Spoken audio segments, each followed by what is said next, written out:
നമസ്തേ പ്രിയമുള്ള പ്രേക്ഷകരെ. ഡിസംബർ 25 മുതൽ 31 തീയതി വരെയുള്ള ഒരു വാരത്തെ ഒരു സൂക്ഷ്മമായ അപഗ്രഥനമാണ് നടത്തുന്നത്. 25 തീയതി മുതൽ 31 തീയതി വരെയുള്ള ഒരാഴ്ചക്കാലം എപ്രകാരം എൻ്റെ പ്രിയപ്പെട്ട പ്രേക്ഷകർക്ക് ശുഭാശുഭ ഫലങ്ങൾ പ്രദാനം ചെയ്യുന്ന വിഷയമാണ് നാം ചർച്ച ചെയ്യുന്നത്. ഇവിടെ ഇന്ന് ഈ വിഷയം നാം ചർച്ച ചെയ്യുമ്പോൾ ഗ്രഹസ്ഥിതിയും എൻ്റെ പ്രിയപ്പെട്ട പ്രേക്ഷകർ അറിയണം. ഇനി മേടത്തിൽ ഗ്രഹങ്ങളൊന്നും തന്നെ ഇല്ല. മിഥുനത്തിൽ ചന്ദ്രൻ, ചിങ്ങൻ രാശിയിൽ കേതു, വൃശ്ചികത്തിൽ ബുധൻ, ധനുവിൽ സൂര്യൻ ചൊവ്വ ശുക്രൻ, കുംഭത്തിൽ ചന്ദ്രൻ രാഹു, മീനത്തിൽ ശനി. ഇത് മേടം മുതൽ 12 രാശിക്കാർക്ക് എപ്രകാരം ശുഭാശുഭ ഫലങ്ങൾ പ്രദാനം ചെയ്യുന്നു എന്നാണ് നമ്മുടെ ഇവിടെ ചർച്ച ചെയ്യുന്ന വിഷയം. ഏവർക്കും വാരഫലത്തിലേക്ക് സ്വാഗതം.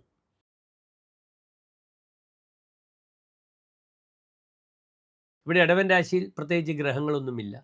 2-ാം ഭാവത്തിൽ മിഥുനത്തിൽ വ്യാഴം, 4-ാം ഭാവത്തിൽ കേതു, 7-ാം ഭാവത്തിൽ ബുധൻ, അഷ്ടമത്തിൽ സൂര്യൻ ചൊവ്വ ശുക്രൻ, 10-ാം ഭാവത്തിൽ ചന്ദ്രനും രാഹുവും, 11-ൽ ശനി.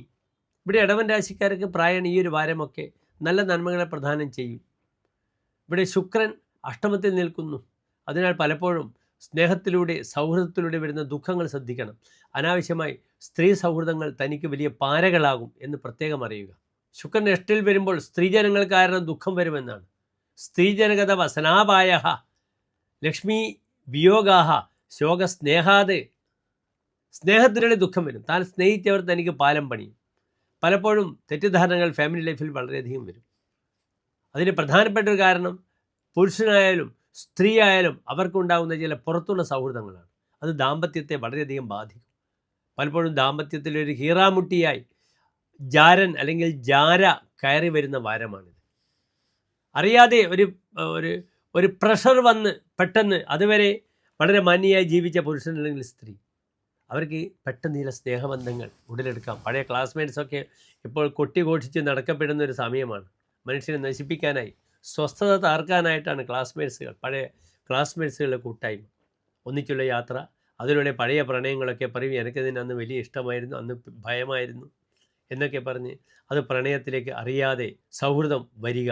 ഈ സൗഹൃദം സംജാതമായാൽ പിന്നെ എങ്ങനെയെങ്കിലും പരസ്പരം കാണുക, മൊബൈലിലൂടെ ബന്ധപ്പെടുക, പരസ്പരം വീഡിയോസ് അയക്കുക, അവസാനം നഗ്ന വീഡിയോ വരെ അയക്കുന്ന ഒരവസ്ഥയാണ് ഉണ്ടാവുക. നാം എത്രയോ കാണപ്പെടുന്നു, ചതിക്കപ്പെടുന്നു. താൽക്കാലികമായ സുഖത്തിന് വേണ്ടി തൻ്റെ ഭർത്താവിനെയും മക്കളെയും, അല്ലെങ്കിൽ പുരുഷനാണെങ്കിൽ തൻ്റെ ഭാര്യയെയും മക്കളെയും ചതിക്കുന്നൊരവസ്ഥ ഈ ഒരു സമയത്ത് വരും. ട്രാപ്പിലാക്കപ്പെടും വളരെയധികം. ഈ സമയത്താണ് കാശുകാരൊക്കെ സമ്പന്നരായ വ്യക്തികൾ ശ്രദ്ധിക്കേണ്ടത്. ഹണി ട്രാപ്പിൽ പെടുത്തി ഭീഷണിപ്പെടുത്തി കാശ് വാങ്ങുക. എന്നിട്ട് സമൂഹത്തിലാകെ ഭയന്നിട്ട് തൻ്റെ കൈവശമുള്ള കാശ് മുഴുവൻ കൊടുക്കേണ്ടി വരും ഇടവൻ രാശിക്കാർ. വളരെ ജാഗ്രത പാലിച്ചുകൊള്ളൂ. പലപ്പോഴും നല്ലൊരു ഡോക്ടറെ കാണിക്കേണ്ടി വരും ഈ ഒരു മാസക്കാലമൊക്കെ.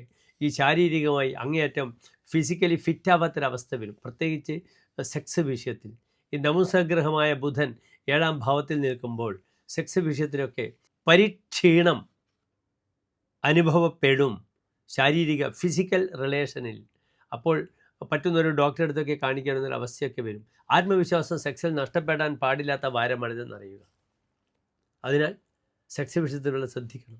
ഈവൻ ശുക്രനും ചൊവ്വയും ആദിത്യനും കൂടി അഷ്ടമഭാവത്തിൽ വരുമ്പോൾ ഗുഹ്യരോഗങ്ങളെ ശ്രദ്ധിക്കണം. ലൈംഗിക രോഗങ്ങളെയും ശ്രദ്ധിക്കണം, ഗുഹ്യരോഗങ്ങളെയും ശ്രദ്ധിക്കണം. ഇവിടെ സ്ത്രീകൾക്ക് യൂട്രസ് റിമൂവ് ചെയ്യേണ്ടുന്ന സമയമാണ്. ഫൈബ്രോയിഡിൻ്റെ രോഗങ്ങൾ വരും. പുരുഷനാണെങ്കിൽ കിഡ്നി സംബന്ധിച്ച ബുദ്ധിമുട്ടുകൾ ധാരാളം വരും. അനാവശ്യമായ വിവാദങ്ങളിലൊന്നും പോകേണ്ടുന്ന വാരമല്ല, ശ്രദ്ധിക്കുക. സന്താനങ്ങൾക്ക് വളരെ നല്ലതാണ്. അവരുടെ പഠിപ്പിന് വേണ്ടി കാശ് ചെലവാക്കാം. അവരുടെ ഉപരിപഠനം ഒക്കെ നല്ലതാണ്. തൻ്റെ കർമ്മമേഘവും തനിക്ക് വളരെ നല്ലതാണ്. പുതിയ ബന്ധുക്കളുമായി സമാഗമം വരും. 10-ാം ഭാവത്തിൽ ചന്ദ്രൻ നിൽക്കുന്നു. അല്ലെങ്കിൽ സഹോദരങ്ങളുടെ മക്കളെ കല്യാണം, വിവാഹം, സഹോദരിയുടെ വിവാഹം, അതിലൊക്കെ പുതിയ ബന്ധുക്കളുമായി സമ്മേളനം ചെയ്യുക. സുഖം ബാന്ധവേഭ്യ ഖഗേ ധർമ്മകർമ്മ സമുദ്രാംഗജേ ശം നരേശാദിതോപി. തനിക്ക് കർമ്മമേഖലയിൽ എന്ത് ചെയ്യും? പുതിയ അംഗീകാരം ലഭിക്കും. കാരണം കർമാധിപനായ ഗ്രഹം ഇടവൻ രാശിക്കാർക്ക് ശനി 11-ാം ഭാവത്തിൽ നിൽക്കുന്നു. ഇവിടെ നിർബന്ധമായും ഈ ഒരു വാരം ഉണ്ടാകുന്ന ക്ലേശങ്ങൾക്ക് പരിഹാരമായി ആദ്യം തന്നെ എന്ത് ചെയ്യണം? മൃത്യുഞ്ജയ പുഷ്പാഞ്ജലി ചെയ്യുക, അല്ലെങ്കിൽ മൃത്യുഞ്ജയ ഹോമം കഴിപ്പിക്കണം. വളരെയധികം തടസ്സങ്ങൾ കുടുംബജീവിതത്തിൽ വരുന്ന സമയമാണ്. കാരണം 4-ാം ഭാവാധിപനായ സൂര്യനാണ് അഷ്ടമത്തിൽ നിൽക്കുന്നത്. എടുത്തുചാട്ടം വേണ്ട. എല്ലാ രോഗത്തിനും പരിഹാരമാണ് മൃത്യുഞ്ജയ ഹോമം. സർവരുജാം ശാന്തയെ വിധേയം സ്യാത് തീവ്രതരെ ആഭിചാരേ. അങ്ങേറ്റം ശത്രുദോഷത്തിന് പോലും ഏറ്റവും പരിഹാരമാണ് മൃത്യുഞ്ജയമെന്ന് അറിയുക. പിന്നീട് നന്നായി ദേഹമുട്ടി ചെയ്യണം. അപ്രകാരം തന്നെ അഷ്ടമത്തിൽ ചൊവ്വ ശുക്രൻ നിൽക്കുമ്പോൾ എന്ത് ചെയ്യണം? ശത്രു സംഹാര ഗുരുതിയും ചെയ്യുക. ഈ വാരം ഏറ്റവും ശ്രദ്ധിക്കേണ്ടത് ഫിസിയോതെറാപ്പിസ്റ്റുകൾ ശ്രദ്ധിക്കണം, ഡോക്ടർമാർ ശ്രദ്ധിക്കണം. ഇടവൻ രാശിക്കാർ സർജറിയിൽ പാകപ്പിഴവുകൾ വരാം. നമ്മൾ ധാരാളം കാണുന്നു, വയറ്റിൽ കത്രിക വെച്ച് പോകുന്നു. അതിനാൽ ഡോക്ടർമാരും ഫിസിയോതെറാപ്പിസ്റ്റ് ശാരീരികമായി ട്രെയിൻ ചെയ്യുന്നവരൊക്കെ ശ്രദ്ധിക്കണം. തങ്ങളെ പാകപ്പിഴ വരും. കളരി, കരാട്ടെ, മാർഷൽ ആർട്സ് അഭ്യസിക്കുന്ന അധ്യാപകർ ഒരു നിമിഷത്തിൽ പെട്ടെന്ന് ദൃഷ്ടി പിഴച്ചു പോവുക. അപ്പോൾ തന്നെ മുന്നിലുള്ള വ്യക്തിക്ക് അപകടങ്ങൾ വരിക, ഡോക്ടർക്ക് സർജറിയിൽ പാകപ്പിഴവുകൾ വരിക, ഫിസിയോതെറാപ്പിസ്റ്റിൻ്റെ പ്രവർത്തനം സുഖകരമല്ലാത്ത രീതിയിലാവുക. ഇങ്ങനെ ധാരാളം ഫിസിക്കലി ശാരീരികമായി അധ്വാനിക്കുന്നവർ ഏറ്റവും ശ്രദ്ധിക്കണം. നേത്ര രോഗികളും വളരെ ശ്രദ്ധിക്കണം. കണ്ണിരോഗത്തിന് ധാരാളം സാധ്യതകളുള്ള വാരമാണ്. പറഞ്ഞ പരിഹാരങ്ങൾ ചെയ്യുക. നന്ദി, നമസ്തേ.